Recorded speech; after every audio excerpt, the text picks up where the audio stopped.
Welcome to episode 82 of the Toadstool Boardroom for the week of March 14th, 2024. My name's Logan Plant, and I'm joined this week, as always, by Justin Korais. Hi, Justin. Hello. And Chris Shriver in his brand new Shriver's Castle dungeon. How's it going, Chris?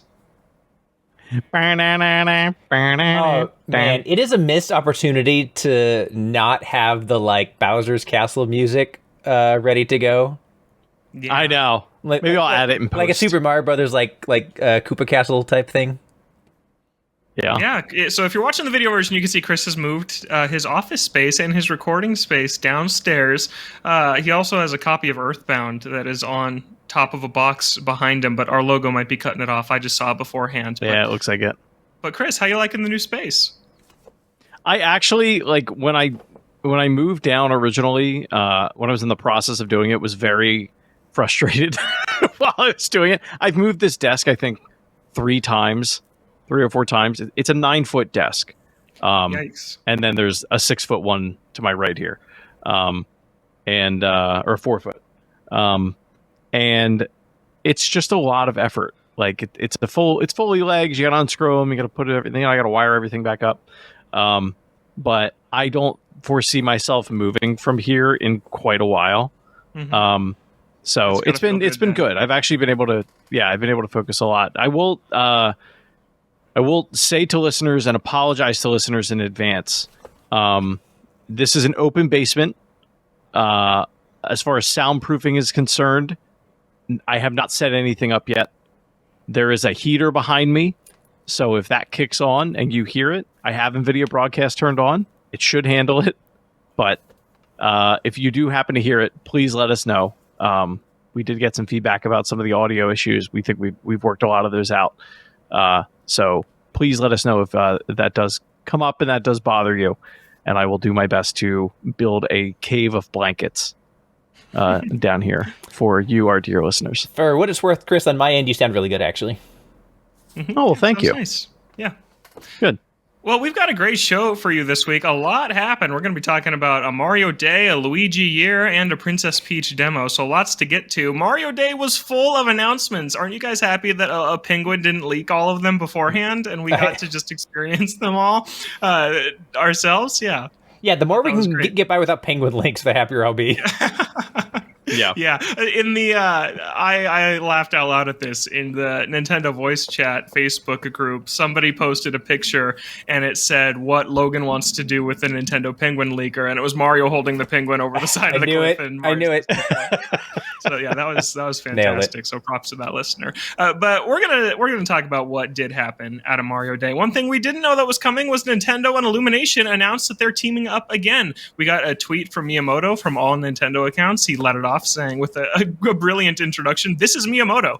We are now creating a new animated film based on the world of Super Mario Brothers. This film is planned for release in theaters on April 3rd, 2026 in the US and many other markets, and throughout the month of April in other territories. We'll let you know the details once we're ready to share more. This time, too, the staff at Illumination and Nintendo are working together. We're thinking about broadening Mario's world further, and it will have a bright and fun story. We hope you look forward to it." So this isn't officially Super Mario Brothers Movie 2. It could be a Donkey Kong movie. It could be a Luigi's Mansion movie. Justin, what do you think of this announcement, and what do you want from it?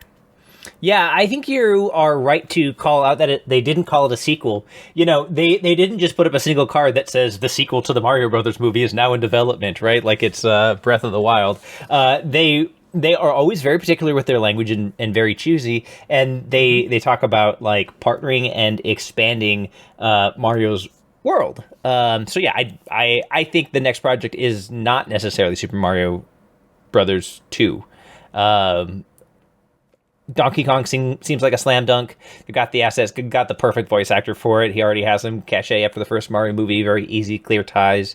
Certainly a sequel would be great. I'd be down for that. But I think that we should go in with the expectation that there is a very, very reasonable chance that this is not just the sequel. Mm-hmm. Yeah, also that post-credit scene in the first Mario movie had that Yoshi egg at the very end. That's true. They could be cheeky and called it Super Mario Brothers Movie 2 Yoshi's Island, like Super Mario World 2 Yoshi's Island. So that would be pretty cute if they did that. How about you, Chris? What do you think we're going to see?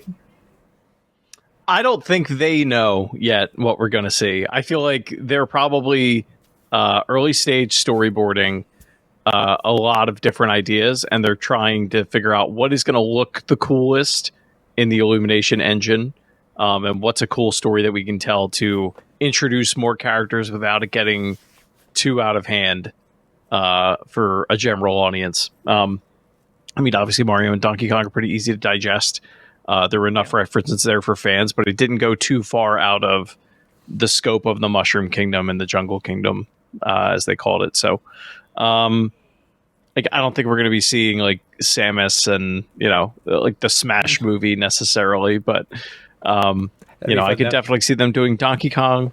What's that? I said that would be fun though. Oh yeah, it would be. Yeah. I could see them doing a Donkey Kong, or I really want them to do one with, and I don't know that they ever will, a Waluigi villain movie. Yeah, I just think it'd be so fun. That would be hilarious. And I will say that the one thing from this tweet that like really sticks out to me is this time too, the staff at Illumination and Nintendo are working together, because that indicates more collaboration and more control given to Illumination than there was in the first movie, and I don't foresee them giving Illumination that much control over Mario directly. So that increases my feeling that this is expanding on the Mario cinematic universe, for lack of a better term. It's interesting you brought that sentence up, because I thought about that too, and I couldn't decide what it meant, because it says this time too. So is it like, in addition to this announcement, we're also working together this time, or does it mean as with the last time we're working together this time? And I'm not sure which way I'm leaning and which it means. Interesting. But, I suppose that there could be some like unclear language there, but that's certainly the way I read it, is that this time too is that they're working interesting. I don't know. Yeah, tough. I'm not sure. I wonder if that's like a translation thing. Mm-hmm.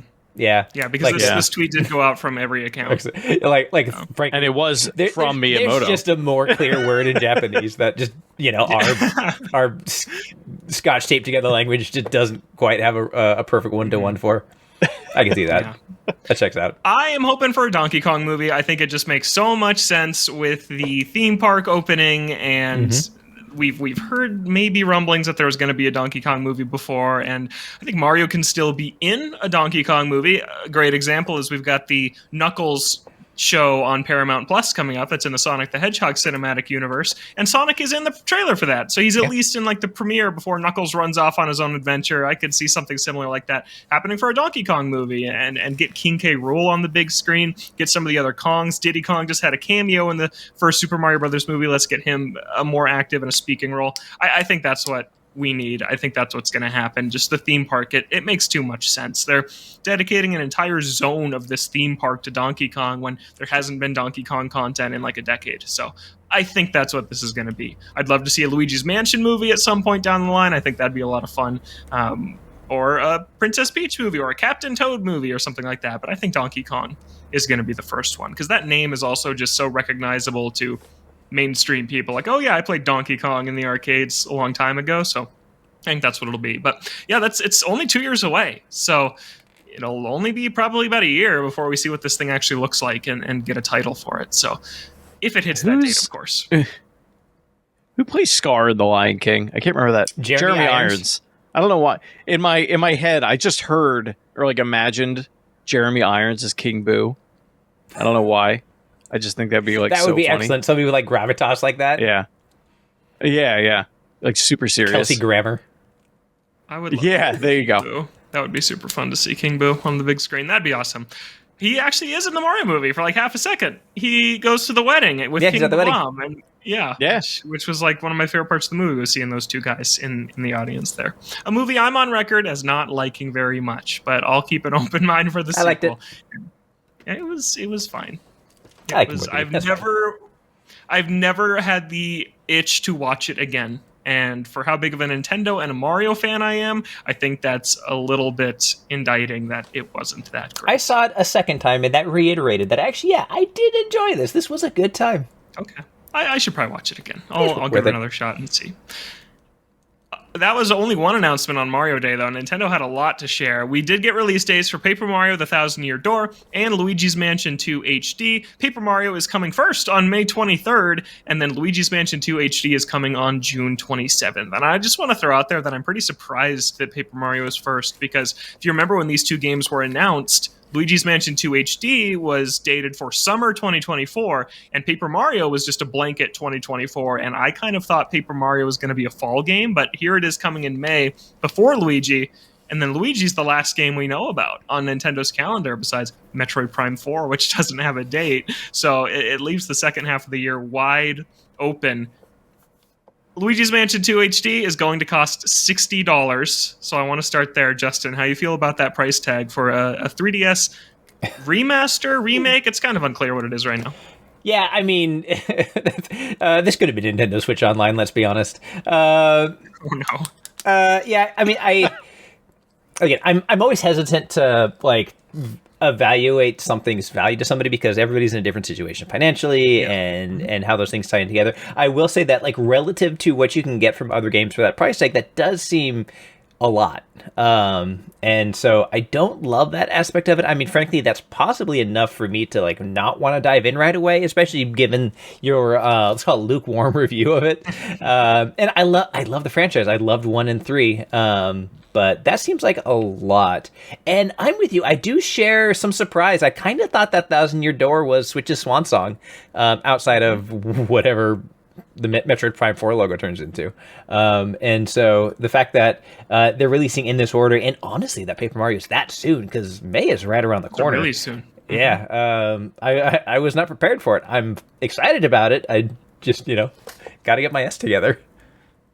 Yeah, this is coming up really quick. So yeah, Endless Ocean is a game Nintendo's publishing that comes out the very first week of May. So they're still kind of sticking to one game a month this year if you kind of attach that first week of May to the back end of April, and then Paper Mario in May, Luigi's Mansion in June. So despite this being potentially the final full year of Nintendo Switch and everyone talking about how dry the lineup is, and granted, they're almost all remakes. Pretty much every game they're putting out this year is a remake except for Princess Peach, which comes out next week, and then Endless Ocean is a new game, but they're publishing that. They're not developing that one. But yeah, I'm very excited that Paper Mario is that soon, especially with how little they've shown of it. But it being a remake, I don't need to see more. The screenshots they've shown and some of the comparisons from the GameCube version and the new version that people are stitching together on Twitter, it just looks gorgeous. This game looks so amazing. It is such an outstanding Nintendo game. I think it's one of the best Nintendo games ever, and I'm really excited for everybody who hasn't played this one before to give it a shot, because yeah, it is awesome. It's been so expensive and so inaccessible for a long time. So really excited that is coming in just 2 months. How about you, Chris? How are you feeling about these two games? Luigi's Mansion 2, I have pretty fond memories of playing. It definitely feels more like it feels like a 3DS game, because it is. But just the mission structure of that game, how it is like level based and not just one big open area. Not that, I mean, 3 is kind of the same way, but like they kind of hide it with the floors that you go on in the hotel. I think $60 is probably too much for this. I don't know that there's much I can do about it other than vote with my wallet. I am inclined to not get it at launch, given the experience that I had with Mario vs. Donkey Kong. And I wonder how many people are going to feel the same way. This seems like one of those titles that I could see Nintendo discounting for like a limited time. Almost like Splatoon 2, Tropical Freeze, when that drops to 40 every now and then, like, one of those types of titles, like a B tier title in as far as Nintendo's is concerned, like their pricing schema is concerned. $60 is just a lot for this. It's. I remember getting this game and.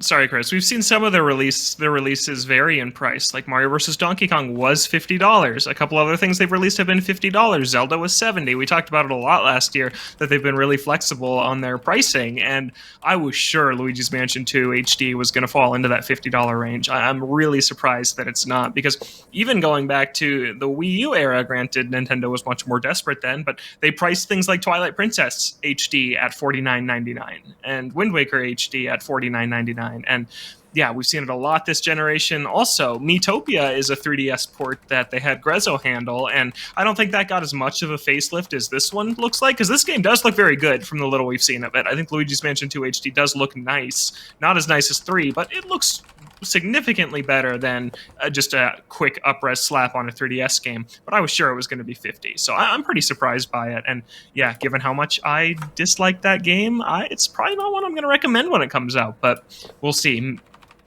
I doubt they're going to reboot the mission structure, which is really my big issue. Probably will depend a lot on the quality of the port.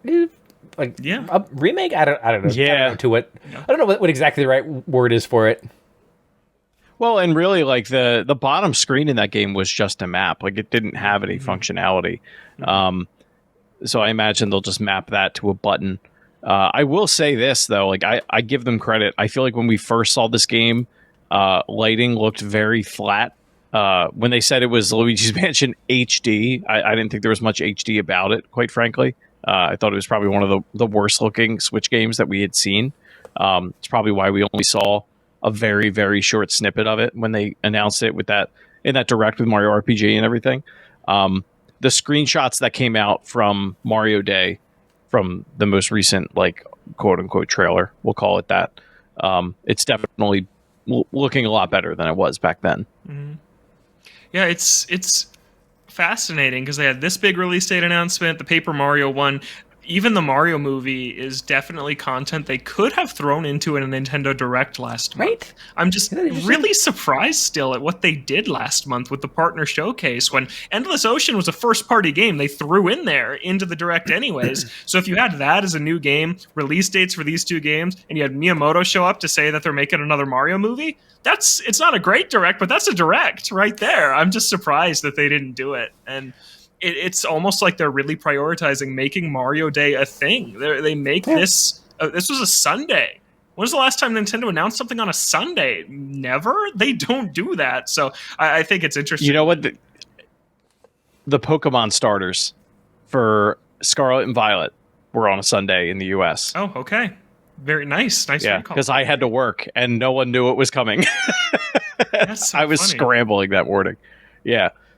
That one though probably came from Pokemon rather than Nintendo. Like they just don't. Yeah, that was a Nintendo Direct. Yeah. Yeah, they don't talk on Sundays, so I kind of like that they're turning Mario Day into a thing. I still think that it's a stupid pun and shouldn't even be a thing. I think that it's really silly, but I do like that they're doing something about it, and it's something you can look forward to. They also dropped Dr. Mario, Mario Golf, and Mario Tennis, available now on Game Boy and Nintendo Switch Online app. Those are the Mario Golf and Mario Tennis on Game Boy Color are awesome. They're RPGs. They're really, really cool. It's like Golf Story on Switch, which I adore, takes a ton from Mario Golf on Game Boy Color. So that's one that you should check out if you're a Golf Story fan or a Golf RPG fan, because it's a really cool one. It is, real quick, I just want to say, it is underappreciated how great the Dr. Mario soundtrack is. Oh, nice. Okay. Yes. Big fan. A man after my own heart. Yeah. Dr. Mario is also just a great game. I love Dr. Mario. I like it more than Tetris or Puyo Puyo or any of the others. Dr. Mario is my preferred one. I really like Dr. Mario. It's a pretty cool take on the match things up type of puzzle, and it was doing it so early relative to a lot of the mobile games and stuff we saw do it later. It's cool. Mm-hmm. We don't have a Dr. Mario on Switch. A board certified plumber? Heck yeah, this guy can do anything. Yeah, he's got a lot going on. Mario does. There's not been a new Dr. Mario on Switch, which is a little bit surprising. There's been one on pretty much every platform ever. And yeah, Switch never got a new one, but it does have a bunch of versions available on Switch Online. And then the last announcement of Mario Day was Lego Mario Kart sets are coming next year. So they kind of showed that just that cutesy little Mario minifigure that they have for the younger audience targeted Lego Mario sets is going to get in some sort of Mario Kart. So this isn't going to be like one of the more 18 plus sets like the Bowser or like the NES and the TV or the question block. Chris is showing off his Bowser on camera, but Lego Mario Kart, cool. I'm excited to see more what that looks like. And the last thing I wanted to talk about and Justin pointing at is NES and his TV. And I'll join in on the fun. Oh, I've got right here. There he is. Look at that guy. Absolutely. That was a fun build. He is. Yeah, it was a really fun build. And the last thing I wanted to talk about, guys, from Mario Day is the release dates. Nintendo's putting out games on Thursdays now. Princess Peach Showtime is out on Friday the 22nd, and that's it. That is the last Nintendo game we know of that's coming out on a Friday, which has been their thing forever. Forever it has been Friday release dates, and starting with Endless Ocean in May, and then Paper Mario and Luigi's Mansion 2, all three are coming out on Thursdays. And the initial gut reaction theory that Chris and I were talking about is, oh, maybe it's because they're coming out on Friday on Japan, so they're coming out the same day everywhere. No, they're coming out on Thursday in Japan as well. So we're never going to get an answer why. So Justin, give me your best theory as to why they're moving to Thursdays. On why they're moving to Thursdays. That's interesting. Yeah, so because you're right, they typically come out on Fridays. I think the prevailing theory was that they didn't want to mess with, like, kids going to school and things like that. Historically, if you're an old like me, you're used to media coming out on Tuesdays, and that was largely influenced by retail shops, right? You know, you would want them to have as many days during the week as possible to sell, but you needed that Monday buffer day to make sure that they were in and restocked and on the shelves. So why Thursdays? Why the shift to Thursdays? I don't know. Maybe they're seeing an increased emphasis in their physical product, and that gives them like some weekday shopping day to get that done, and it kind of strikes the balance between the two. Or maybe it's so that people have time to fully download them before Friday so that they can just jump in on Friday and go to town. I don't know. Yeah, it's weird. I like it though, because I'm excited that when we enter a week where Nintendo games coming out, it's a day earlier. And as somebody who still gets Nintendo games physically, and they're actually the only games I still get physically are games that Nintendo publishes, it's nice that after work on Thursday, I'll be able to go grab it and then have it all ready for the weekend. So I'm happy with it. I'm not complaining about it. I just think it's fascinating because as far back as I can remember, I remember when it used to be Tuesdays as well. Yeah. And then Pokemon X and Y weirdly came out on a Saturday, but that was when it was doing like its first worldwide launch ever. But for the most part, it has been Fridays forever for Nintendo. Chris, do you have any thoughts on this? I have a theory. That part of me wonders, are they doing it because most people get paid? Like, payday for most companies is Friday, but usually they will go through or possibly Thursday, like the day before. I wonder if part of it's that. Part of it, I wonder, is, and I don't know enough about the work culture and working culture in Japan, but how many people are working from home on Fridays at this point? Like, is a large chunk of Nintendo working from home, or do a large chunk of people 4-day weeks there now? Like, I don't know. I could also see it being that where it's like, you know what, it's just easier for the company if we release this on a third, or it's a game and they need a day one patch. You still have people able to hotfix, and they're not forced to work over the weekend. I can also see that was the other thing I was thinking, is if it had to do with like patches and things like that. Like, you know, if you download it on Thursday and it has a sizable patch, then maybe you do play it. You really get a chance to play it on Friday. And or if there's like technical issues and you need to have your support staff work on servers or things like that. Yeah. Like their games are pretty. They go through a lot of QA, but it's not impossible that they're going to encounter something like that. Yeah, and I noticed that Final Fantasy VII Rebirth, not a Nintendo game, but that came out on a Thursday also, and it came out on Leap Day, and I'm like, oh, did they just really like Leap Day and think that was like a fun release date to put something out? And I didn't think anything else of it. But yeah, they're not the only publisher that has recently put something out on a Thursday. So yeah, we'll never know why. I'd like to ask them, but I doubt that they would tell me. I really wish that they would now. Dear Mr. Nintendo. Yes, dear Doug Bowser, why are games coming out on Thursdays? Please tell me. Yeah, I'd like to know. What do you think? Why do you think games are coming out on Thursdays now? Email us, toadstoolboardroom@gmail.com. I'm excited for it, though. I think it's fun. All right, we talked about Luigi's Mansion 2 HD. That's coming out about 10 years after Luigi's Mansion Dark Moon, or Luigi's Mansion 2 originally came out, and that, of course, was part of one of my favorite footnotes in Nintendo history, the Year of Luigi, which we're going to talk about next. Oh, that's awesome. A Luigi Lego minifigure. What? Can you hold that a little closer? What is that thing? It's Luigi. Is that one you just like customized yourself to look like Luigi, or is that actually? Is that, let's see if I can not real on this guy.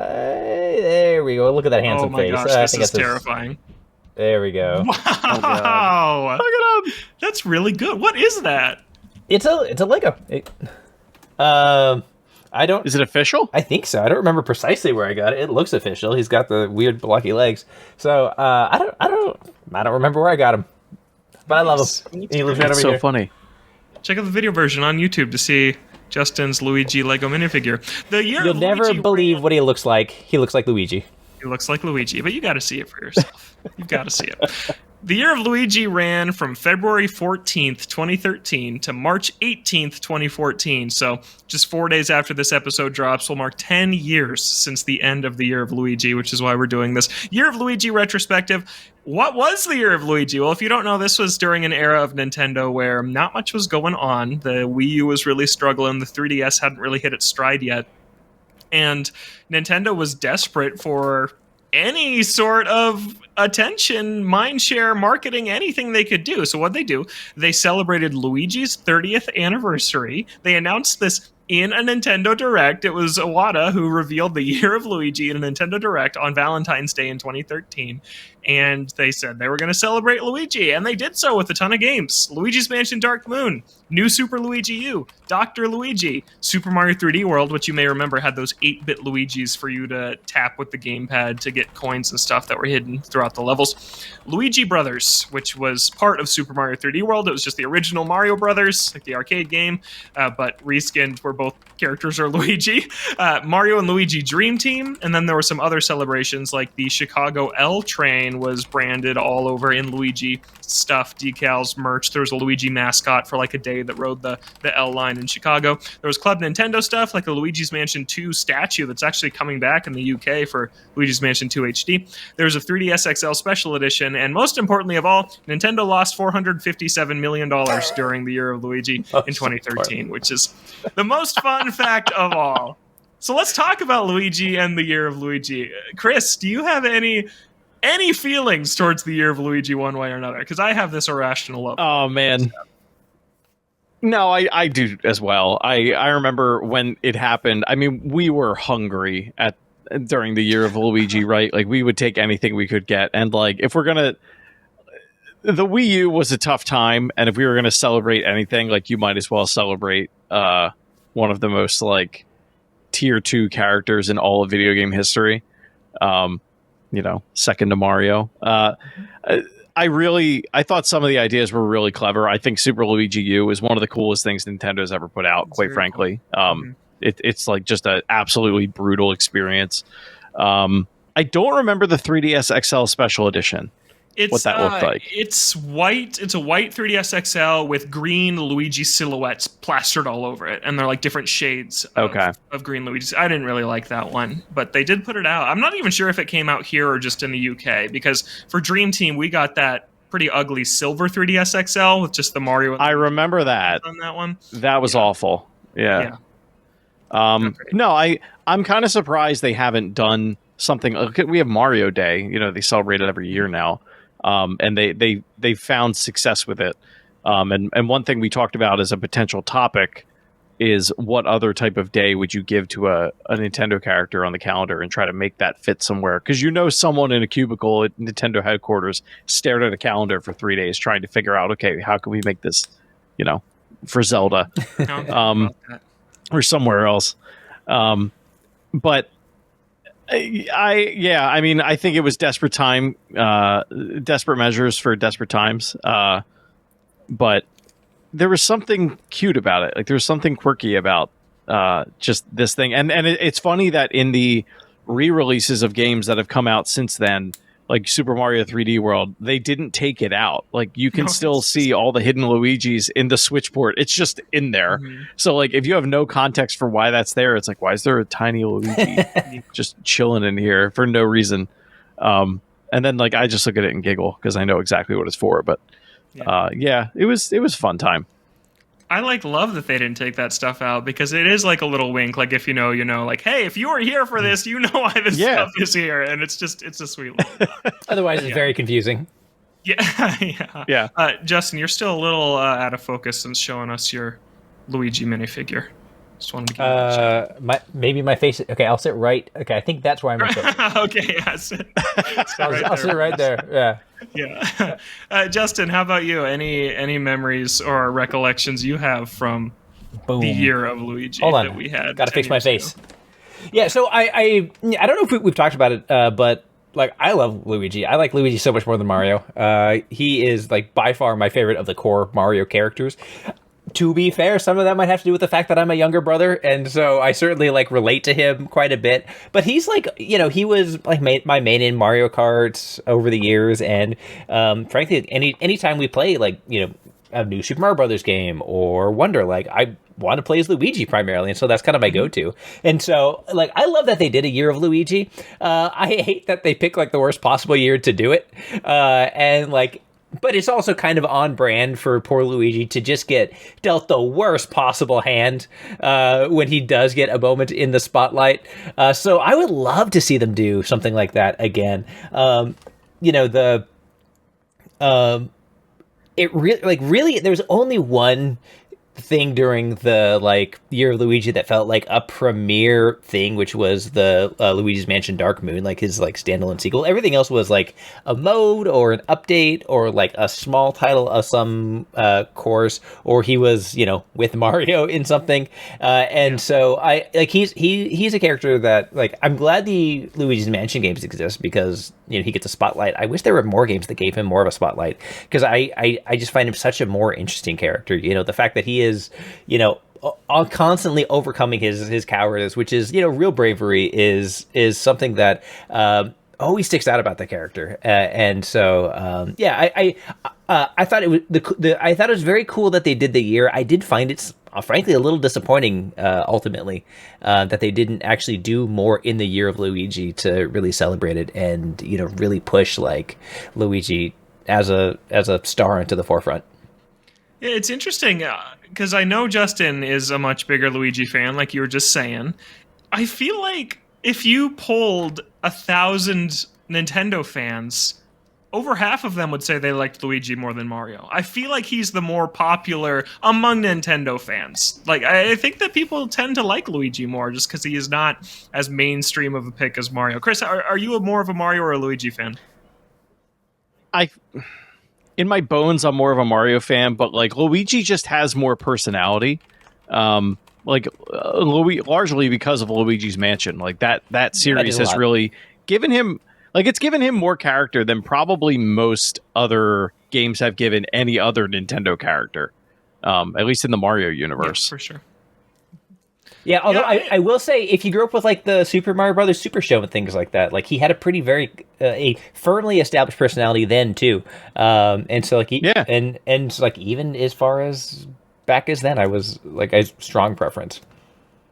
Yeah, Luigi it's fun because Luigi started out as just this palette swap for Mario in Super Mario Brothers, and in Mario Brothers he's the exact same size. He's not taller, he's not lankier, he doesn't jump higher. And then Super Mario Brothers 2 USA gave him some of those traits a little bit, and it's kind of just. But then in Super Mario Brothers 3, it goes back to he's just the same again. He's a palette swap to Mario, and over time it was kind of through television shows or his own series in Luigi's Mansion, he's been fleshed out as just this really weird dude. Like Mario is straight as an arrow. You know exactly what you're getting with Mario, but Luigi's first final smash in Super Smash Bros. Brawl before they gave him the vacuum, he just does this weird psychedelic dance. It's so bizarre. Or the Luigi amiibo, which is him planking. Like, why are you doing that?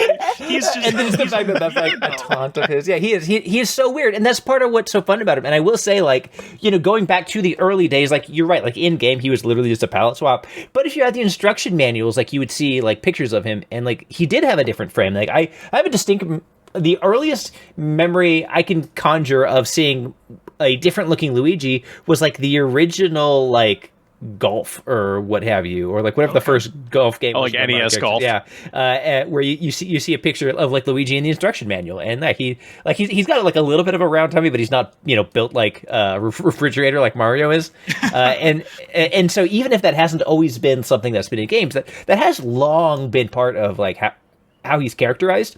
And, you know, if you look at like the old shows or like comics and things like that, he has been more distinct that way for like since a very, very early time. Yeah, I am a big Luigi fan. I like Mario more. I just always pick Mario and things. I think probably because growing up, when we play Mario Party or Mario Kart, my dad was always Luigi. So he's just never been an option to me when I was a kid. So I've always just gone with Mario. But there's a lot of Luigi moments that stick out. Like, I love that opening in Luigi's Mansion 3 when he checks into the hotel before the hotel goes all evil. He sits down on the bed, he opens the book, and then less than half a second later, he falls asleep with the book on his face. It's just so funny and memorable. Or the Luigi death stare, which isn't really even a thing that Nintendo intended to blow up like it did. It's so funny, though. It's so good. It's great, and it just, it totally fits Luigi's personality. He's this really cowardly guy, but he can step up when he needs to, and he's great. The Year of Luigi was fun, it was silly, and it was a horrible year for Nintendo financially, but I adore that throughout it all, throughout the Wii U era, when we were worried about the future of this company, they never really lost that edge of just trying weird stuff and seeing what worked. And it led to a lot of things that were really great. I always credit Splatoon as the big example from that generation that, hey, they still tried stuff and look how it's paid off now, about 9 years since Splatoon 1 came out. But this silly stuff they did during the Year of Luigi, like Chris said, New Super Luigi U. It's a Mario game where it's like you're on ice the entire time and you have 100 seconds to get to the end. It's awesome and super cool, and I'd like to see them keep experimenting with weird stuff like that. And yeah, I think the Year of Luigi was fun. If you could pick a character for Nintendo to highlight for a year of any series, who would you pick? Who do you want it to be the year of next? I want a year of Donkey Kong. I think I made that very clear on this show. Or a year of Captain Falcon, but that will obviously never happen. Justin, anyone jump to mind? I mean, I would take a year of Samus. I think that would be really cool. Yes. I think that I feel like if done right and given enough attention and marketing and a push, I think that Metroid could make the leap from a critical darling to a smash success. And reach critical mass. I think it has so much going for it, and it is just consistently so good that if they really, really put the spotlight on it, that could be a big, big franchise for them. I agree, and I think we'll find out this fall when Metroid Prime 4 comes out. I'll throw that out there right now. I think that's happening. This fall. How about you, Chris? Who would you want to give a year of to? Wario, no hesitation. Oh, nice. That's a good one. I want them to like slowly drip feed. I guess they're already on there, right? The Wario Land games. They're already on Nintendo Switch Online. Okay, well, they ruined their chance then. They should have slowly drip fed those over NSO, and then given us Virtual Boy NSO with the Wario Land game on there, because that game's great. And then top it all off with a Wario World remake and new game and port Wario Land Shake It. That sounds pretty in widescreen. And there's that Mario and Wario Super Famicom game that never came out here that they should chuck on Switch Online. Yeah. To play, because that's in English. That game is fully in English, and it only exists in Japan. So that'd be an easy one for them to do. Well, this is, if you already read a column that I wrote this last week, you already know what I'm about to say, but I think we're living in the year of Princess Peach right now. And I've been thinking about that, thinking about the year of Luigi 10 years ago, and Nintendo hasn't done anything like that since. I think because they have a lot of egg on their face from the year of Luigi always being associated with a $450 million loss, as we pointed out here. But Princess Peach has had a lot going for her within the last year. She was the main character of the Super Mario Brothers movie, pretty much. Like, I think she had the most speaking lines in that entire movie, along with Mario, which was great to see. I love that they just flipped around. Like, Luigi's the one who's kidnapped because he and Bowser together were very funny, and Mario and Peach together were very good going on the adventure. And then you had Super Mario RPG, where Peach was a playable party member in one of her earliest roles in that way. You could play as her in Super Mario Bros. Wonder, and you don't even need to be Mario. You can just play the entire game solo as Princess Peach. And then the 1,000-Year Door is coming out, and there's an awesome Princess Peach side story in that, where you get to play as her a little bit, and there's a really good, really memorable story arc that kind of takes place as Princess Peach. And I just think it's cool to see her finally getting her due. Most of all, of course, in Princess Peach Showtime. The demo came out, as we talked about last week, right as we started to record. They dropped a demo for Princess Peach Showtime on the eShop, and we're just over a week away from this game coming out. And Justin hasn't had a chance to check out the demo yet. Chris, I know you've played a little bit of it. Chris, I want to hear what you thought of the demo so far from your experience. There's 2 levels. You can play as Sword Fighter Peach and Patisserie Peach, so the sword fighting level and the baking level. What'd you do and what'd you think? So I actually did play both. So I didn't see like the end credits of the demo, but I thought there was more beyond Patisserie, but apparently not. Yep. I think the sword fighter sections, if you are a completionist, I think there's a lot there in terms of a lot of like little hidden nuggets for you to find. Mm-hmm. Like there is the challenge resides in there. The gameplay itself is not hard, but it's the hunting for things to collect to fill up the shiny gauge. I think the presentation's great. They really are like sticking with the theme of like you are within a theater, and everything is like built as if it's a prop on a stage. I would love to see the size of this stage because it's basically that Mario 3 thing where you have the curtains, but the level just keeps going, which I'm fine with. But no, I think it's really cute. I don't expect any of the other modes to be necessarily very deep in terms of how they control. I think like the Sword Fighter one is probably going to be like you're going to have a 1 to 2 button type of situation in any of these given like Peach levels. But on the bright side, I do think what's there, if they mix it up enough, is fun.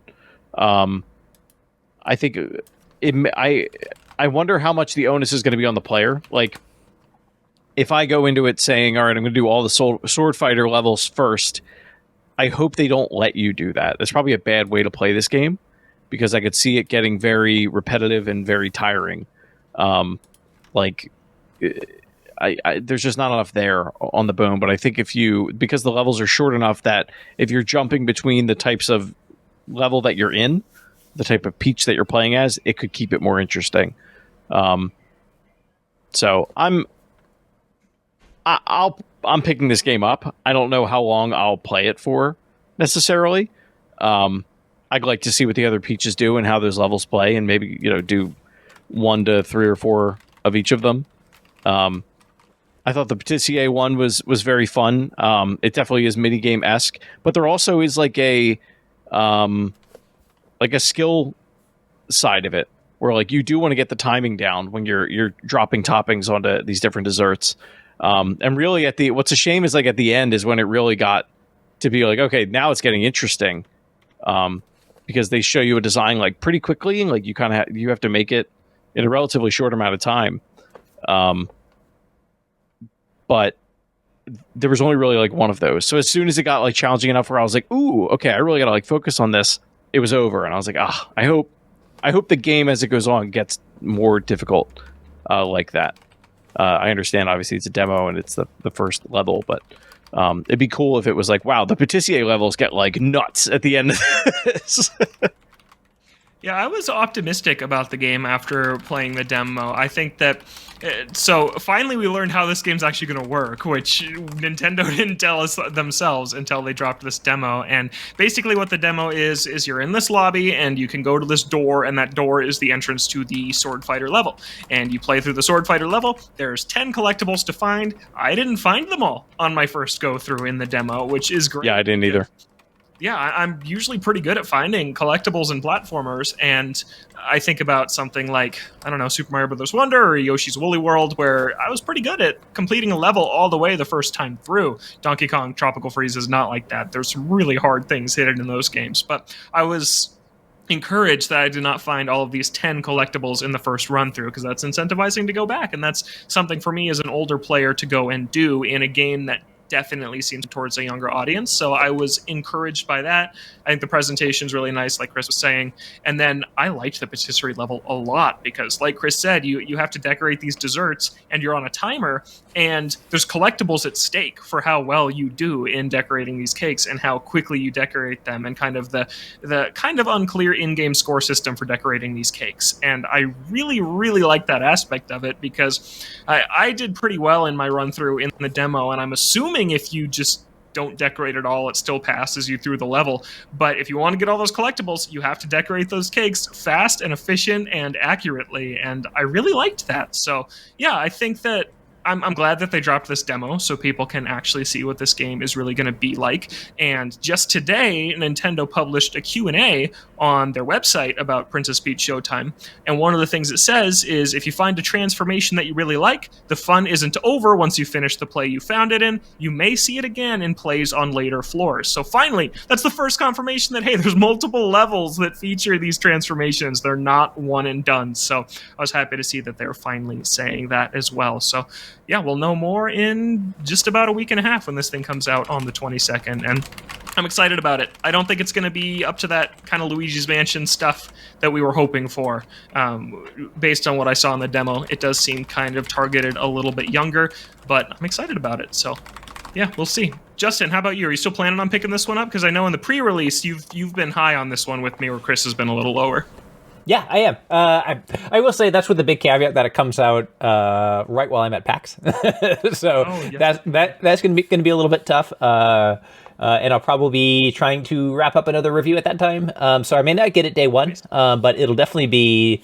It's one that I'm excited about, and frankly, it kind of feels like the sort of like more like compact, straightforward experience that I'm kind of in the mood for. So I'm stoked about it, and everything I keep seeing, keep hearing seems just fine to me. Yeah, and I just think it's great that Peach is in her own game. I just think that is awesome that they're finally doing that after 20 years since this DS game that nobody ever really even talks about. Like, I think it's nice we're getting a big game on a system that's very successful at a time where people are still playing games on it. So I think that is all good stuff.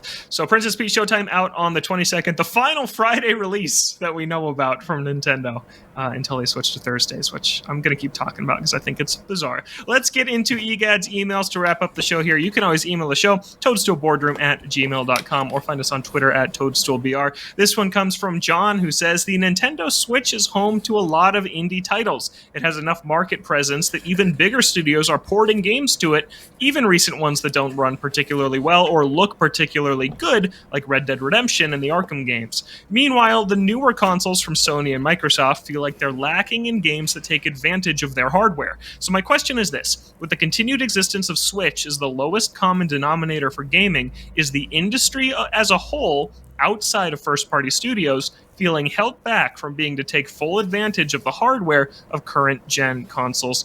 Justin, I'll go to you first on this one. I don't think lowest common denominator is a fair characterization. It's trying to do something different. Like and John, I don't want to put words in your mouth. I feel like really what you mean is like just from a hardware power standpoint. But I do think that a lot of the reason why we see stuff come to the Switch, like indie titles and stuff, is frankly it is easier to develop something that doesn't require ultra high-end AAA graphics, and so it's a good vehicle for that. I mean, to a certain extent, I think a lot of the problem is in the opposite direction. I think that AAA development on the other platforms is so expensive and so difficult. Ding, ding, ding, ding. Yeah. You wait your turn. And I think that's a lot of the problem. I think that frankly the AAA video game industry is in a bit of a tight spot right now, and the future's relatively uncertain because we see titles like Insomniac's Spider-Man sell extremely well, sell a great number of units, make a lot of money, but it also costs literally hundreds of millions of dollars to create. And so if there is a pinch point, I think that has more to do with it.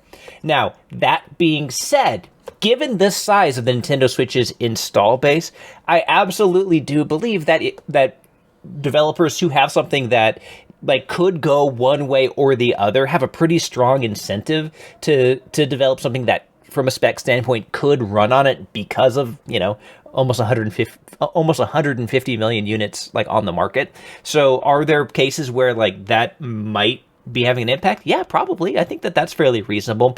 But it's also a little bit more complicated though, because and like I don't want to get into super technical weeds. So we've got Chris for, but unlike the other consoles, which effectively run like PCs and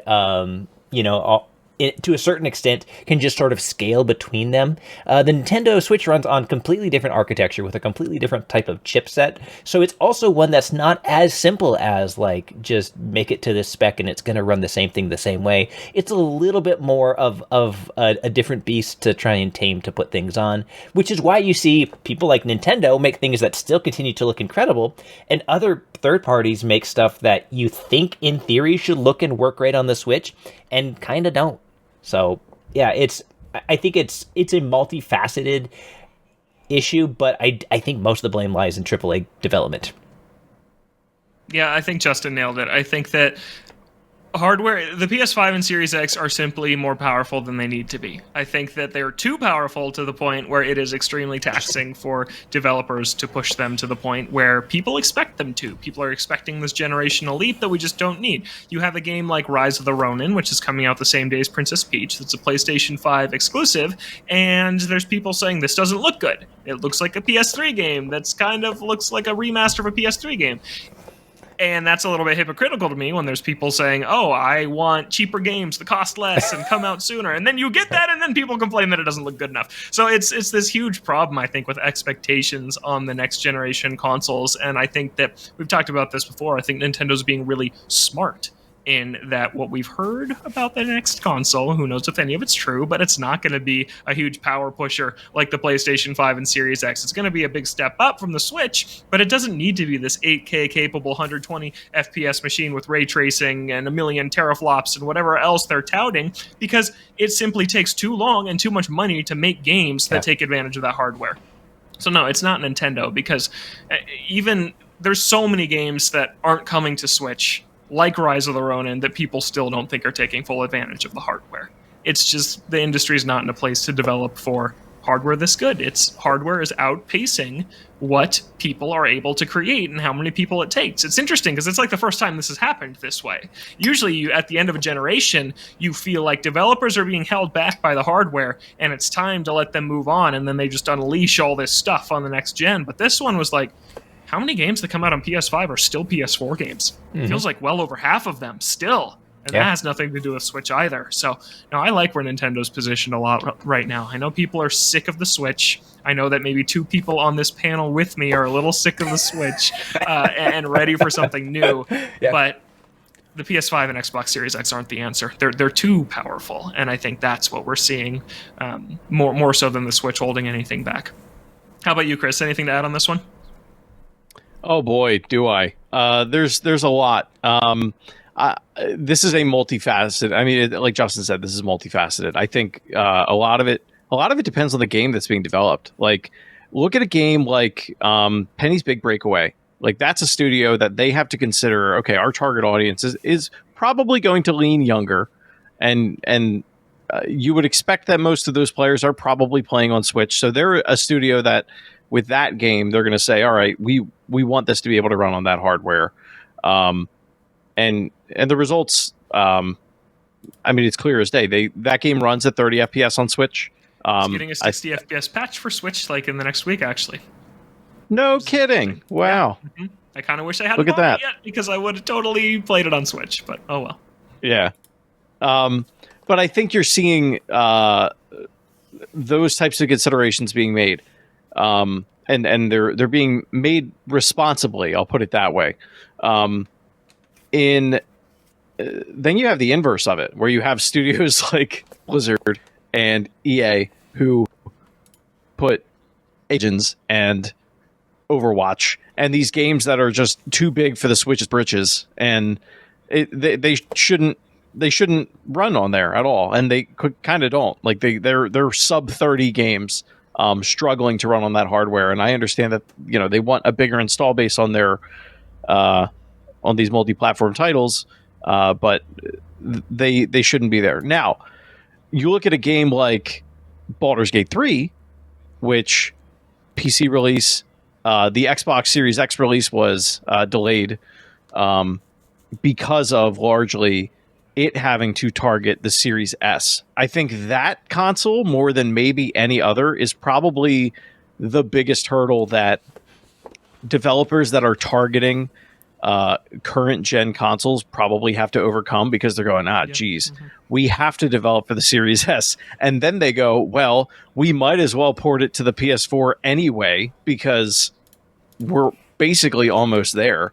I never thought of it that way, with the Series S and the PS4 version being. I think that's a really good point. So I asked Sven Vinke, the CEO at the studio that made Baldur's Gate, at Larian. I asked him about that directly, and he said specifically, like, yes, it's the Xbox Series S, and in particular, he said just the amount of RAM on it. So like there are, and like, because of Xbox's policies about being able to run on both pieces of hardware, that is, again, he told me to my face explicitly, this is why it's not on Xbox. Like, it's not a secret. Yeah, and so when they released that restriction, like, that's why they were able to come out. So I hadn't thought of that, but I think that's a really interesting point about the Series S. Like, what you'll probably see is the opposite happen when the next Switch comes out, because now the other thing that you have to consider is they've got all these people running around with portable PCs like the Steam Deck and the Lenovo Legion Go. Like, all these things are coming out of the woodwork at this point, and the install base is just growing and growing and growing. And now it's like, all right, well, now these PC players need to be able to run at lower spec hardware, so we need to be able to develop for that. But then you also have people that want to run it on big machines, big towers. Like, we're going to reach this point where developers are either going to have to do the Crytek thing that they did with the Crysis, the original Crysis, where, like that meme of, well, can it run Crysis? Like, that existed because that game was literally only physically possible to run on a PC at the time of its release. Now because of the cost to develop anything anymore and the number of people that it takes, like, they have to hit as many consoles as they can. And it's why you're seeing Microsoft take the strategy that they are, going multi-platform with a lot of their releases. Like, they need to make money on their investment. So yeah, I think everyone is trying to cast a wider net when possible. But Nintendo doesn't have to, baby. They just keep on going. That's why you saw Yuzu shut down, right? Like, here's our box. This is where the sandbox we play in. You don't like it? Get out of here. And you've seen it. Like, Final Fantasy VII is not on Switch, or Final Remake or Rebirth, or and there's plenty of other titles like that too. Yeah, and they're doing just fine without those, and they have plenty of third-party support. Also, something like Ubisoft develops Prince of Persia: The Lost Crown as a Switch game, and then enhances it for other platforms, just to make sure, like, hey, this Metroidvania, Switch is a huge audience for that genre, I can play this game, and I have that game on Switch, I play it there, and it is awesome there.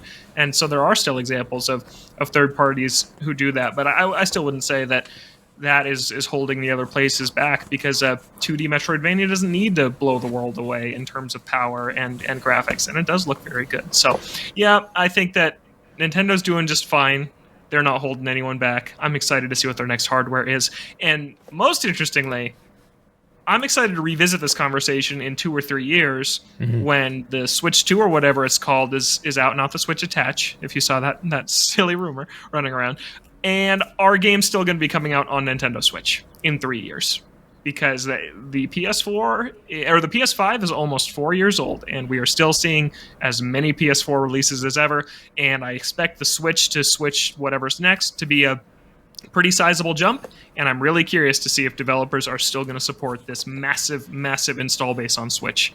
I think they will for maybe a while, but I'm not sure how long it'll be before the Switch kind of goes by the wayside. So, yeah, but that was a good question, John. Thanks for sending that in. You can always send in your questions, toadstoolboardroom@gmail.com, and find us on Twitter @toadstoolbr. And that's our show. That's another episode of the Toadstool Boardroom in the books. You can find us on Spotify, Apple Podcasts, video version on YouTube on Thursdays at noon Pacific, 3 p.m. Eastern. Justin, where can people find you, and what do you want to shout out?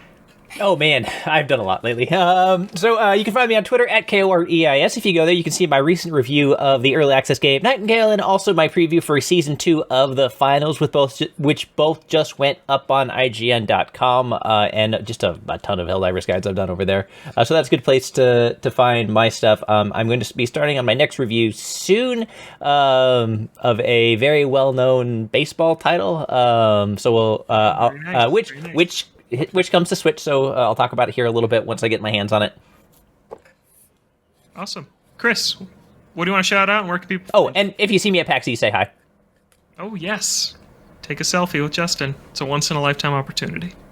It is a once-in-a-lifetime opportunity. You'll never be that at PAX happens again. every year. Every year usually at multiple PAXs. You will not find me at PAX, but I will be continuing to enhance this space. If you know anything about CRT gaming, definitely hit up my DMs. I've been that's what I've spent the last 3 days like tinkering with. I finally got all my adapters. Is that what your Tinder profile says? Drop a message in the DMs if you're into CRTs. Yeah. What PVMs are you running off of? You can find me at Shrives93 on Twitter and Instagram and all that good stuff. You can also find his alt account at CRTs, TEASE. CRTs, that's so good. That's so good. I love that. That's Justin. You can find me on Twitter at LoganJPlant. And yeah, I'm going to shout out my column one more time. I'm writing a weekly NVC column on IGN. Last week was about the Year of Peach, which is what I've dubbed the year that we're living in right now. Not sure what this week's going to be about. Maybe it'll be about Nintendo releasing games on Thursdays. Just kidding. They're not going to let me write a whole column about that as much as I want to. But yep, go check that out on IGN. Usually those go up on Sunday mornings, and I'm having a great time writing that. But until next time, thanks so much for listening to this episode of the Toadstool Boardroom. Have a great week, and we'll catch you next time right here in the Toadstool Boardroom.